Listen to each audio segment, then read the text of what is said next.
Nous saluons tous les enfants de Dieu partout dans le monde et nous disons à tous que la grâce et la paix de notre Dieu vous soient multipliées au nom de Jésus-Christ, le Dieu véritable et la vie éternelle, le roi des rois, le Seigneur des seigneurs, celui qui nous bénit, celui qui nous fortifie, celui qui nous assiste, celui qui nous préserve, qui ne cesse de renouveler sa bonté et sa faveur dans nos vies. Voilà pourquoi nous lui sommes infiniment reconnaissants et nous lui adressons des actions de grâce, parce qu'il est digne de gloire, il est digne d'adoration. Aujourd'hui, nous venons encore partager sur un nouvel enseignement que nous avons intitulé « Si Dieu est pour nous, qui sera contre nous ?» Okay? Si Dieu est pour nous, qui sera contre nous?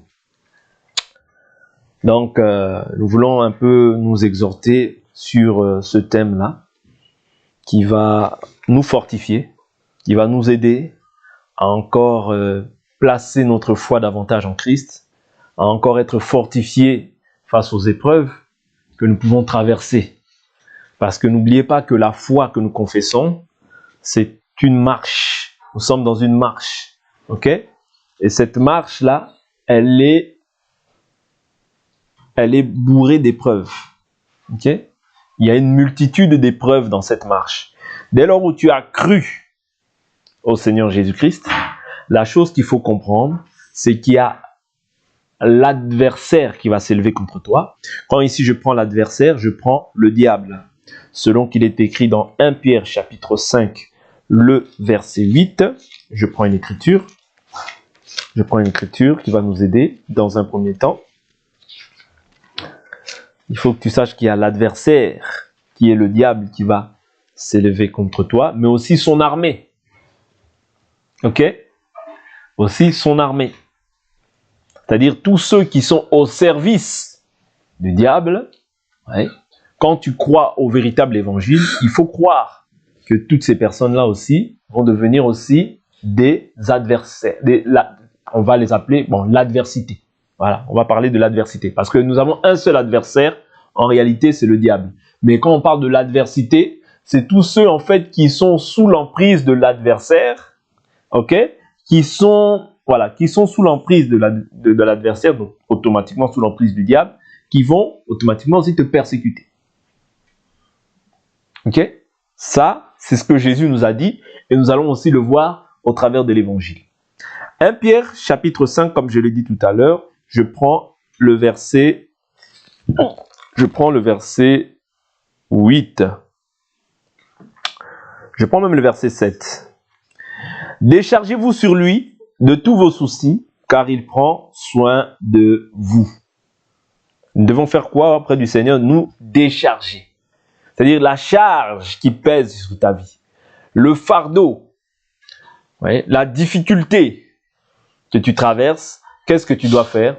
Tu dois te décharger auprès du Seigneur de tous tes soucis.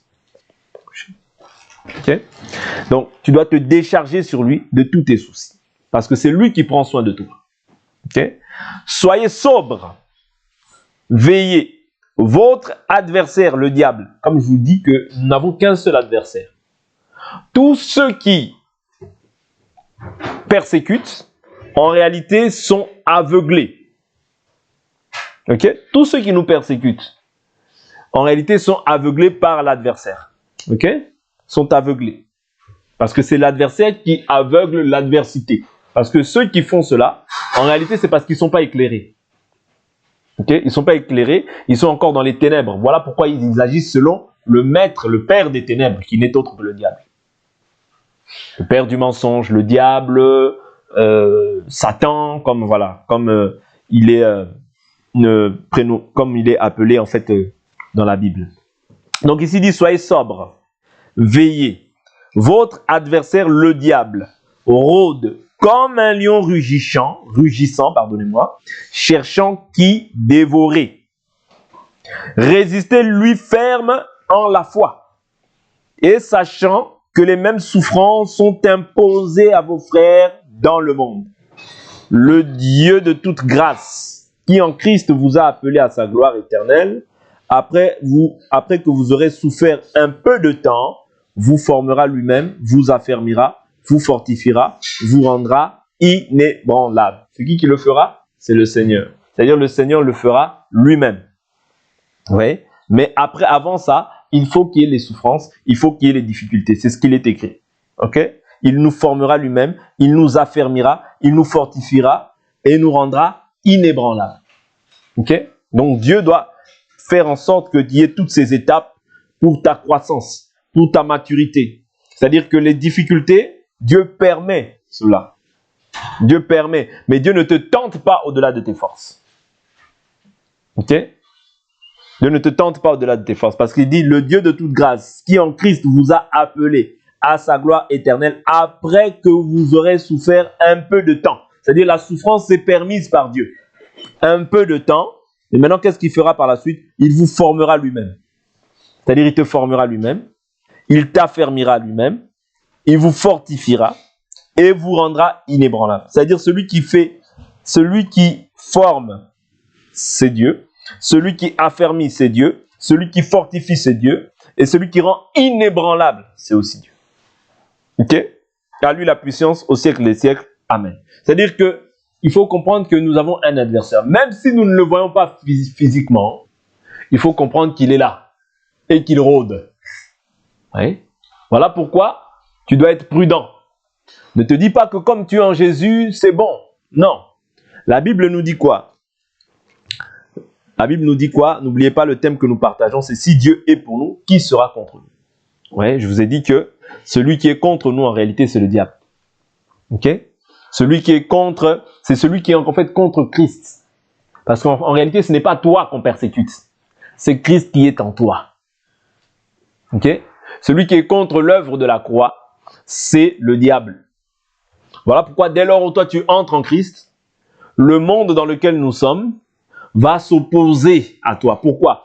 Parce que tu ne vis plus comme les gens du monde. Parce que tu deviens maintenant une lumière au milieu des ténèbres. Parce que tu attestes maintenant que leurs œuvres sont mauvaises. À moins que tu te conformes. Si tu te conformes et si tu as les mêmes discussions que toutes ces personnes-là, tu n'es pas encore un enfant, tu n'es pas encore affermi dans ta foi. C'est-à-dire que tu vis encore selon les passions, selon les désirs. Pour toi, tu es semblable à un pécheur.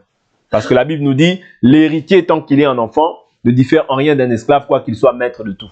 C'est-à-dire qu'il faut préalable être maître de tout pour pouvoir hériter des persécutions. Si tu n'es pas encore maître de tout, comment Dieu va te persécuter? Tu ne connais même pas encore ton identité. Vous comprenez? C'est-à-dire qu'il y a un ordre dans la marche en Christ. L'ordre voudrait que, au préalable, tu connaisses qui tu es. Tu connaisses ce que tu as reçu en partage. Oui. Souvenez-vous, dès lors où Jésus a été baptisé, qu'est-ce qui s'est passé? Il a été transporté dans le désert pour être tenté avec le diable pendant 40 jours et 40 nuits. Ouais, c'est-à-dire il a été tenté. Ok? Est-ce que vous comprenez? Il a été tenté. De même aussi, c'est ce qui arrive aux enfants de Dieu. Quand tu as cru, tu seras tenté, forcément. Tu seras tenté. Tu seras persécuté, d'une manière ou d'une autre. Tu seras tenté, tu seras persécuté. Pourquoi? À cause de Christ qui est en toi. À cause de la lumière qui est en toi, tu seras tenté, tu seras persécuté. C'est obligatoire. C'est le passage obligé pour tous les enfants de Dieu. Parce que la Bible nous dit, tel il est lui, tel nous sommes nous. C'est-à-dire que étant passé par le baptême, tout ce que les actes que Jésus posait aussi deviennent un enseignement pour notre vie. Il faut comprendre que quand tu as mis la main à la charrue, tu ne peux plus regarder derrière. Souvenez-vous ce que Pharaon avait dit à Moïse. Qu'est-ce qu'il avait dit? Le jour où tu reverras ma face, tu mourras. Ici, nous prenons Pharaon comme l'image du diable. C'est-à-dire que le jour où toi, tu reverras encore, c'est-à-dire tu repartiras dans le monde, tu repartiras dans les pratiques du monde, sache que la mort n'est pas loin. Parce que la mort, la première mort, c'est la mort, la pire des morts, c'est quelle mort? C'est la mort spirituelle. Ce n'est pas la mort physique. La mort physique, nous mourrons quant à la chair, mais nous vivrons éternellement. Parce que celui qui croit en Jésus ne mourra point. La mort n'a plus d'effet en lui, sur lui. C'est juste le corps. Vous comprenez? Si nous n'allons pas à l'enlèvement, nous mourrons quant à la chair, mais nous vivrons éternellement. Nous irons nous reposer de nos œuvres. Vous comprenez? Donc, de ce fait, il faut se garder pur. Il faut garder ta conscience saine, pure, inattaquable. afin de ne pas laisser l'accès au diable dans ta vie. Ok? Se garder pur. Si Dieu est pour nous, qui sera contre nous? Oui. Bien que l'adversaire, le diable, rôde, la Bible nous dit quoi? Il y a une écriture qui dit, je crois que c'est 2 Corinthiens qui parle de ça, bien que l'adversaire, le diable, rôde, il faut comprendre que l'œuvre de la croix est parfaite. Je l'ai trouvé, merci Seigneur. Il faut comprendre que l'œuvre de la croix, c'est Romains chapitre 5, verset 20. Il faut comprendre que l'œuvre de la croix, l'œuvre que Jésus a accomplie est parfaite. Oui, elle est parfaite. Il n'y a rien à y ajouter, il n'y a rien à retrancher. C'est-à-dire Jésus a tout accompli. À la croix, il a dit tout est accompli. Lien, malédiction, condamnation, malédiction générationnelle, tout a été accompli dans le sacrifice de Jésus. Quand tu crois, la gloire de Dieu est avec toi. Mais bizarrement, d'autres disent, oh, tu es lié, tu es possédé, tu es ceci, tu es cela. Ne connaissant ils ne connaissent ni les Écritures, ni la puissance de Dieu.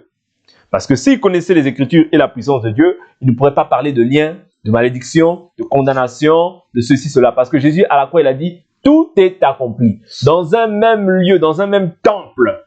Ok? Parce que nous sommes le temple de Dieu, l'Esprit de Dieu habite en nous. Il ne peut pas avoir la gloire de Dieu et la gloire du diable. Ça n'existe pas. Ok? Ça n'existe pas. Donc on ne peut pas te parler de lien, de malédiction, de condamnation. Tout est accompli. Si Dieu est pour toi, qui sera contre toi? Quand tu viens en Jésus, ok? C'est pour être libre. La Bible dit, vous connaîtrez la vérité vous affranchira. Le rôle de la vérité dans ta vie, c'est de te rendre libre. Que tu ne sois plus esclave des traditions. Et tout ça, Jésus l'a déjà accompli. Il l'a déjà accompli pour toi et pour moi. Notre victoire est dans le sacrifice de la croix qui a été accompli en Jésus-Christ. C'est par la connaissance de ce que Jésus a fait que toi maintenant tu triomphes de Satan, de ses démons et de tout ce qui peut se faire. Ouais, tout ce qui a pu être dit, tu as déjà triomphé de cela. Comment? Par la foi en Jésus-Christ. Alléluia. Il faut être joyeux. Il faut se réjouir de ce que Jésus a triomphé. Parce que par le triomphe qu'il a accompli, moi aussi je triomphe. Voilà pourquoi la Bible nous dit, nous sommes plus que vainqueurs par celui qui nous a aimés. Ouais.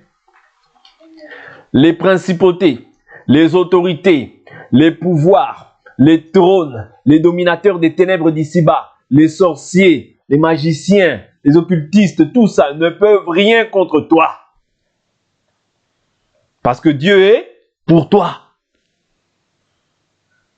Qu'ils se réunissent à 1000, qu'ils se réunissent à 10 000, qu'ils se réunissent à 10 millions, ils ne peuvent rien. Ouais. Ils ne peuvent rien. La Bible nous dit, 1000 tombent à ton côté, 10 000 tombent à ta droite, il ne t'arrivera rien. Dieu garantit. Quand Dieu dit quelque chose, il veille à sa parole. Il n'est pas comme un homme qui peut dire quelque chose et se rétracter demain. Non. Vous voyez? Et quand Dieu fait un serment, il veille sur ce serment, il veille sur cette parole pour qu'elle s'accomplisse. Dieu ne peut pas transgresser sa parole parce qu'il est derrière sa parole pour l'accomplir.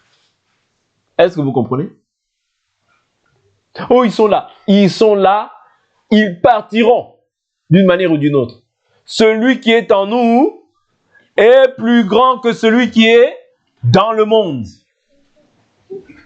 Si Dieu est pour nous, qui sera contre nous? Celui qui est contre toi, il est contre Dieu. Est-ce que vous savez ça? Que celui qui est contre toi, il est contre Dieu. La Bible nous dit, celui qui vous touche, qu'est-ce qu'il fait? Il touche à la prunelle de mon œil. Oui. Car celui qui vous touche, touche à la prunelle de son œil.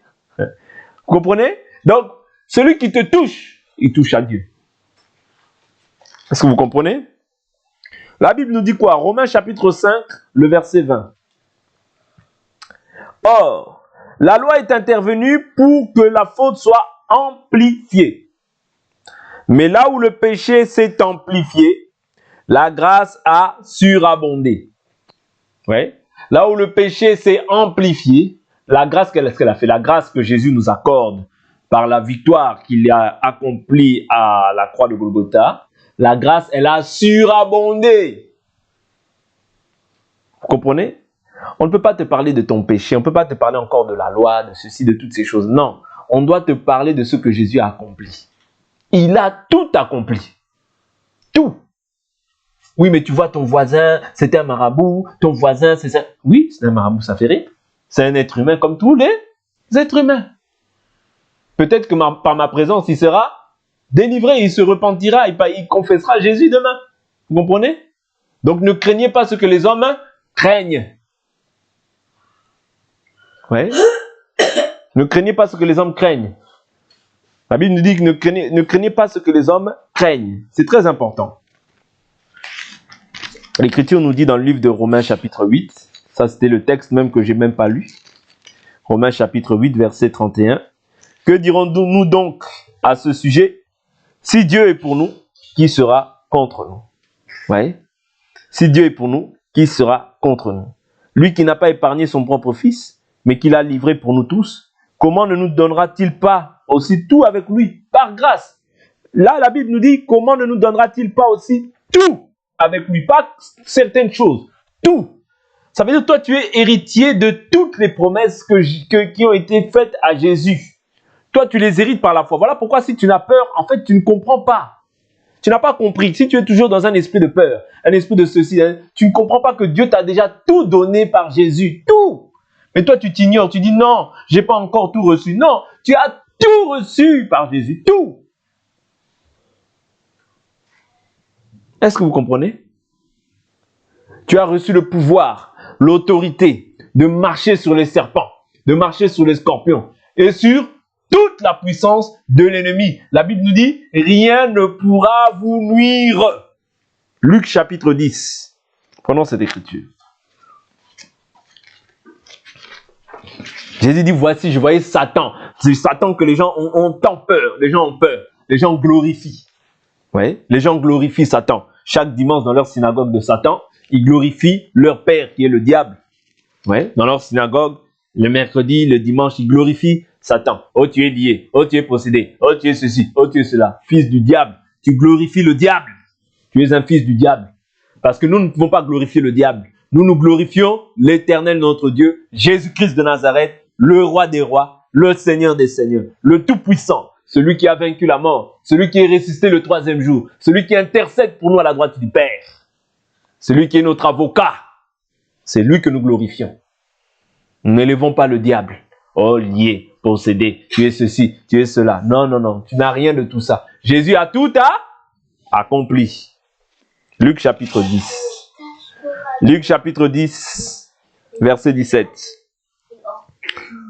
Luc chapitre 10, verset 17. Les 70 revinrent avec joie et dirent, Seigneur, les démons même nous sont soumis en ton nom. Les démons nous sont soumis en ton nom. Mais comment aujourd'hui on va te dire que, oh non, toi, tu es censé être en Jésus, mais toi-même tu es avec le diable? Non, il n'y a pas de sens. Si, celui qui est avec le diable, c'est celui qui marche selon la chair. Ouais. La Bible dit, si vous marchez selon la chair, vous allez mourir. Parce que si tu marches selon la chair, tu fais quoi? Tu ouvres une porte au diable. La Bible dit, ne donnez pas l'accès au diable. Vous comprenez? Donc c'est ça. Si Dieu est pour nous, qui sera contre nous? Dans quel contexte? Dans le contexte où toi-même tu vis la parole. Parce que les paroles que Jésus nous a annoncées sont comment?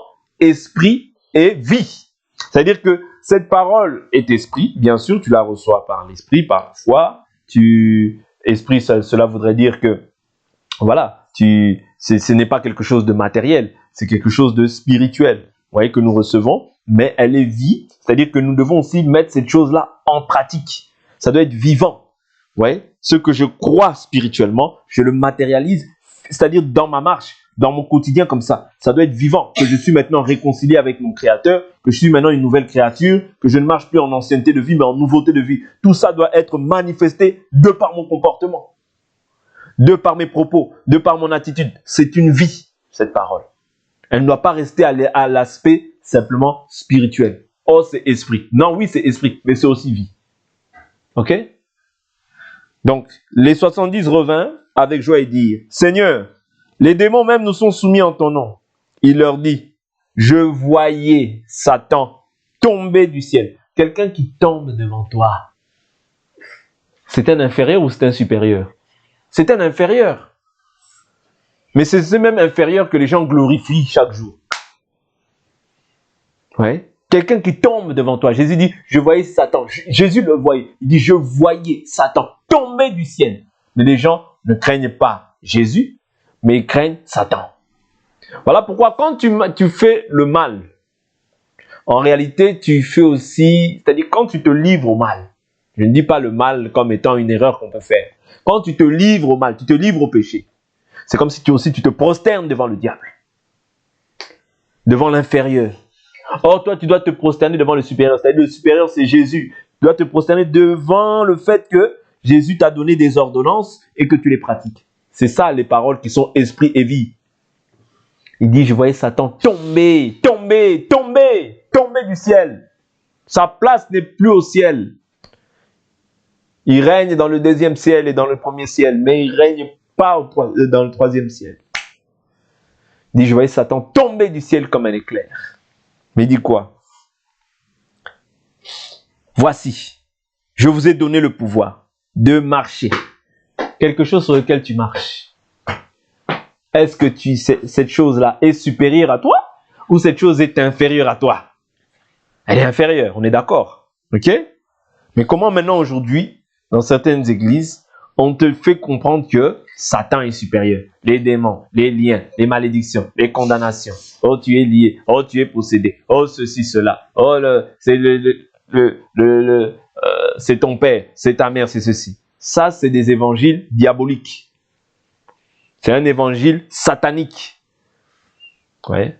Qui n'a rien à voir. Parce que lorsque moi je crois en Jésus, même si il s'avère que ce n'est pas le cas, mais même s'il s'avère qu'il y avait des sorciers dans ma famille, il y avait ceci ou cela, physiquement, j'appartiens à ma famille selon la chair, mais spirituellement, j'appartiens maintenant, je suis membre de la famille de Dieu. Est-ce que vous comprenez? Je suis membre de la famille de Dieu. C'est ce que nous dit la Bible. Finissons là Luc 10 et on va voir cette écriture. Luc 10, verset 19. Je vous ai donné le pouvoir de marcher sur les serpents et les scorpions et sur toute la puissance de l'ennemi. Rien. Est-ce qu'il a dit quelque chose? Il dit bien, rien ne pourra vous nuire. Rien. Est-ce que vous comprenez? Quand on dit rien, ça veut dire qu'il y a maladie, tout ce qu'ils peuvent envoyer, tous les maux, tous les problèmes qu'ils peuvent faire, toutes les actions qu'ils peuvent manifester dans le secret. La Bible nous dit ici, rien. Quand on te dit rien, ça veut dire rien. C'est-à-dire l'œuvre que Jésus il a accomplie. Il l'a accomplie à moitié ou à la perfection? À la perfection. On est d'accord? Donc même s'il y a 10 sorciers qui viennent ici, Jésus a dit quoi ici? Rien ne pourra te nuire. Donc pourquoi toi tu peux avoir peur de quoi que de quelque chose? Ne craignez pas ce que les hommes craignent. Ici quand il parle des hommes naturels, pas des hommes régénérés. Les hommes naturels craignent les sorciers, ils craignent ceci, ils craignent cela. Mais toi tu ne peux pas craindre ça. Ça c'est en dessous de toi. Quelqu'un qui va voir, quelqu'un qui est chrétien mais qui va voir un marabout, c'est quelqu'un qui ne connaît pas en fait la lumière qui est en lui. C'est-à-dire, il descend, il va voir les charlatans, il descend, il n'a pas compris en fait la position qu'il occupe. Il occupe une position supérieure. Il est citoyen du royaume céleste. Attention, tu es citoyen du royaume céleste. Oui? Ton identité, à toi, elle est cachée dans les lieux célestes avec Christ Jésus en Dieu. Attention, tu n'es pas n'importe qui, étant un enfant de Dieu. Tu es une nouvelle créature. Nous avons été créés en Christ Jésus. C'est à partir de lui que Dieu nous a créés. Waouh! Oui? Nous avons été créés en Christ Jésus pour des œuvres bonnes que Dieu a préparées d'avance afin que nous les pratiquions. Est-ce que vous comprenez? Tu as été créé en Christ Jésus. Quand tu as été créé en Christ Jésus. Waouh! Tu es héritier de Dieu. Dieu qui a créé le ciel et la terre. Toi, tu es héritier. C'est-à-dire tout ce qui est à Dieu est à toi. héritier de Dieu, co-héritier avec le Christ. Est-ce que vous comprenez? Et maintenant, ce Dieu-là, il vient habiter en toi. Et on vient te dire que, non, mais attention, le sorcier du coin, là, il est quand même assez puissant. Hein? Il est quand même assez puissant. Bon, qui s'est soumis entre Philippe et Simon, le magicien? Qui s'est soumis à qui? Hein? C'est Simon, le magicien, qui s'est soumis à Philippe. Pourquoi? Mais pourtant, son nom, c'était quoi? Simon, le magicien, c'est-à-dire son nom était la grande puissance, quelque chose comme ça. Ouais. Il dit son nom était la grande puissance. Prenons cette écriture. Ouais. Actes des apôtres. Je prends à partir du chapitre 8, verset 5. Philippe descendu dans une ville de la Samarie, il prêcha le Christ. Les foules d'un commun accord s'attachaient à ce que disait Philippe, en apprenant et voyant les miracles qu'il faisait. Car des esprits impurs sortaient de beaucoup de démoniaques en criant d'une voix forte, et beaucoup de paralytiques et de boiteux furent guéris. Il y eut une grande joie dans cette ville. Un homme du nom de Simon, qui se trouvait déjà auparavant dans la ville, exerçait la magie, provoquait l'étonnement du peuple. Qu'est-ce qu'il provoquait? L'étonnement du peuple. C'est-à-dire les gens étaient étonnés, surpris à cause de sa magie. Étonnement du peuple de la Samarie, et se disait quelqu'un de grand. C'est-à-dire ceux qui se disaient, ils se disaient, moi je suis quelqu'un de grand. Ok? Tous, depuis le plus petit jusqu'au plus grand, s'attachaient à lui et disaient, celui-ci est la puissance de Dieu appelée la grande. C'est-à-dire les gens, ils s'attachaient à Simon, mais il était appelé aussi la puissance de Dieu appelée la grande. C'est-à-dire la grande puissance de Dieu. Ils s'attachaient à lui parce qu'il les avait assez longtemps étonnés par ses procédés magiques. Mais quand ils eurent cru à Philippe, il leur annonçait la bonne nouvelle du royaume de Dieu et du nom de Jésus-Christ. Hommes et femmes se firent baptiser. Simon lui-même crut aussi, et après avoir été baptisé, il ne quittait plus Philippe et voyait avec étonnement les grands signes et miracles qui se produisaient. Vous voyez? Les grands signes et miracles qui se produisaient. Est-ce que vous comprenez? Si Dieu est pour nous, qui sera contre nous? Qui? Oui. Je prends encore une autre écriture qui va nous aider. Ici, on voit que c'est Simon qui s'est humilié, le magicien qui s'est humilié et qui est venu vers Philippe, ouais, et qui a même été baptisé. Ok? Je vous avais dit tout à l'heure que je vous prendrai une écriture où nous voyons qu'est-ce que nous sommes. Je crois que c'est le livre de... j'avais pris quelle écriture? Où j'avais dit que... J'avais pris quelle écriture? Voilà, quand je dis que membre de la famille de Dieu, j'avais dit ça. Hein? Je ne veux pas... Je veux la prendre. Je veux trouver cette écriture, je veux la prendre. Il faut que nous sachions qui nous sommes. Nous sommes, tu n'es pas n'importe qui. Tel que tu es là, Dieu habite en toi. Ok? Dieu habite en toi et tu dois en être fier. Tu ne peux pas aller te rabaisser, aller voir des marabouts, aller voir des sorciers. Ils sont petits, ils n'ont rien. Ce sont des charlatans, ils n'ont rien. Leur père, le diable, a été déshérité. Ok?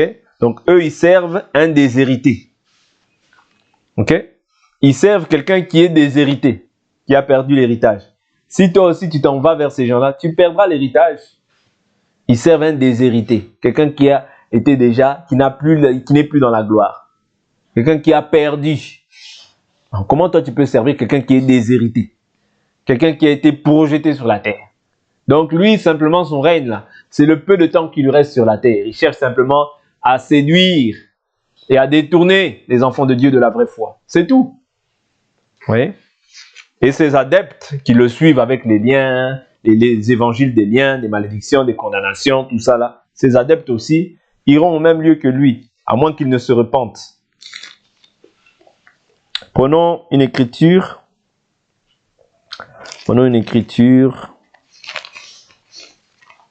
Éphésiens, Éphésiens, je prends à partir du chapitre 2. Éphésiens, chapitre 2. Prenons le verset 18, même 19. Ainsi donc, vous n'êtes plus des étrangers, ni des gens de passage. Je reprends. Ainsi donc, Éphésiens 2, verset 19. Vous n'êtes plus des étrangers, ni des gens de passage, mais vous êtes concitoyens des saints, membres de la famille de Dieu. Waouh! Donc toi, tu es concitoyen des saints, mais aussi membre de la famille de Dieu. Est-ce que tu crois que tu es n'importe qui à la surface de la terre? Non, tu n'es pas n'importe qui. Tu es membre de la famille de Dieu. Oui. Tu es membre de la famille de Dieu. Ok? Ainsi donc, voilà, et au verset 20, il dit, vous avez été édifiés sur le fondement des apôtres, des prophètes, Jésus-Christ lui-même étant la pierre de l'angle. Ok? Donc, tu es membre de la famille de Dieu. Tu n'es pas n'importe qui. Il dit, vous avez été édifiés sur le fondement des apôtres, des prophètes, Jésus-Christ lui-même étant la pierre de l'angle. En lui, tout l'édifice bien coordonné s'élève pour être un temple saint dans le Seigneur. En lui, vous aussi, vous êtes édifiés ensemble pour être une habitation de Dieu en esprit. C'est-à-dire que nous tous, comme nous nous édifions comme ça, il dit, en lui, vous aussi, vous êtes édifiés. Édifier, je vous ai toujours dit, veut dire bâtir, construire. Ensemble. Pourquoi? Pour être une habitation de Dieu en esprit. C'est-à-dire, si nous nous édifions, en réalité, c'est nous ajoutons tous les jours pierre après pierre, pierre, chaque jour pierre après pierre, pour que l'édifice soit bien construit. Or, cet édifice-là, aujourd'hui, nous bâtissons non plus sur un temple physique, mais nous bâtissons un temple qui est spirituel. C'est-à-dire, c'est ta foi que nous bâtissons. Pour que ta foi soit fondée en Christ. Voilà pourquoi je vous dis que spirituellement, ce que nous sommes en train de faire, c'est ajouter pierre sur pierre, ouais, afin que tu sois bâti, fondé en Christ. Ouais. Quand tu es bâti en Christ, tu ne peux plus craindre ce que les hommes craignent. Si tu crains encore ce que les hommes craignent, ça veut dire que tu n'es pas bâti en Christ. Ou bien tu n'as pas compris la foi. Ou bien tu es encore esclave de quoi que ce soit.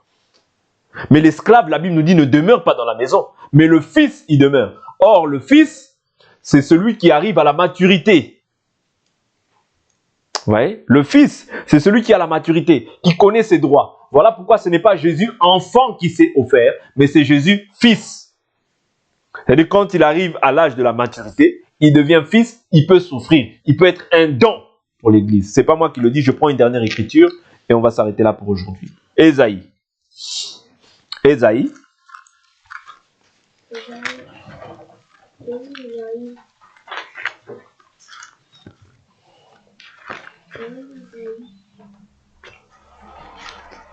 Ésaïe.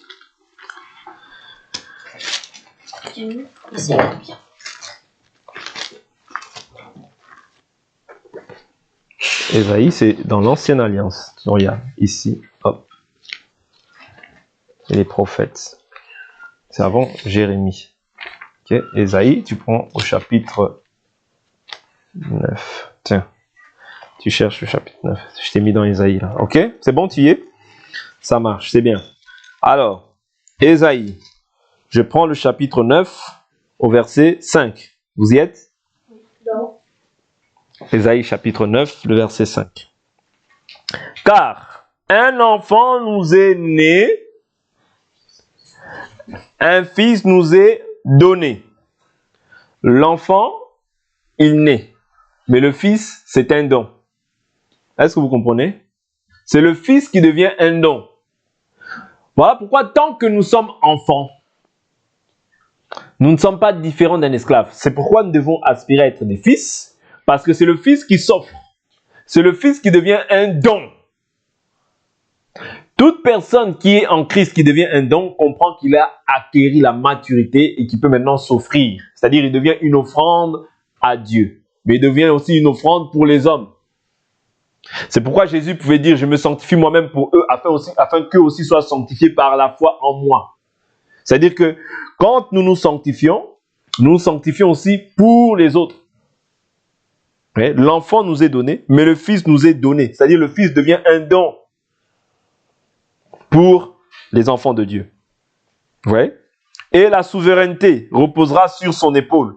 On l'appellera comment? Admirable, conseiller, Dieu puissant, Père éternel, Prince de la paix.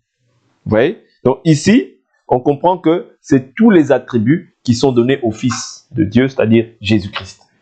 Mais toute personne aussi, parce que tel il est, tel nous sommes, qui acquiert la maturité, qui devient fils, lui aussi maintenant devient un don pour les hommes. Ok? Et il peut s'offrir. Amen. Donc pour aujourd'hui, nous allons nous arrêter là et nous poursuivrons cet enseignement demain par la grâce du Seigneur. On va prier.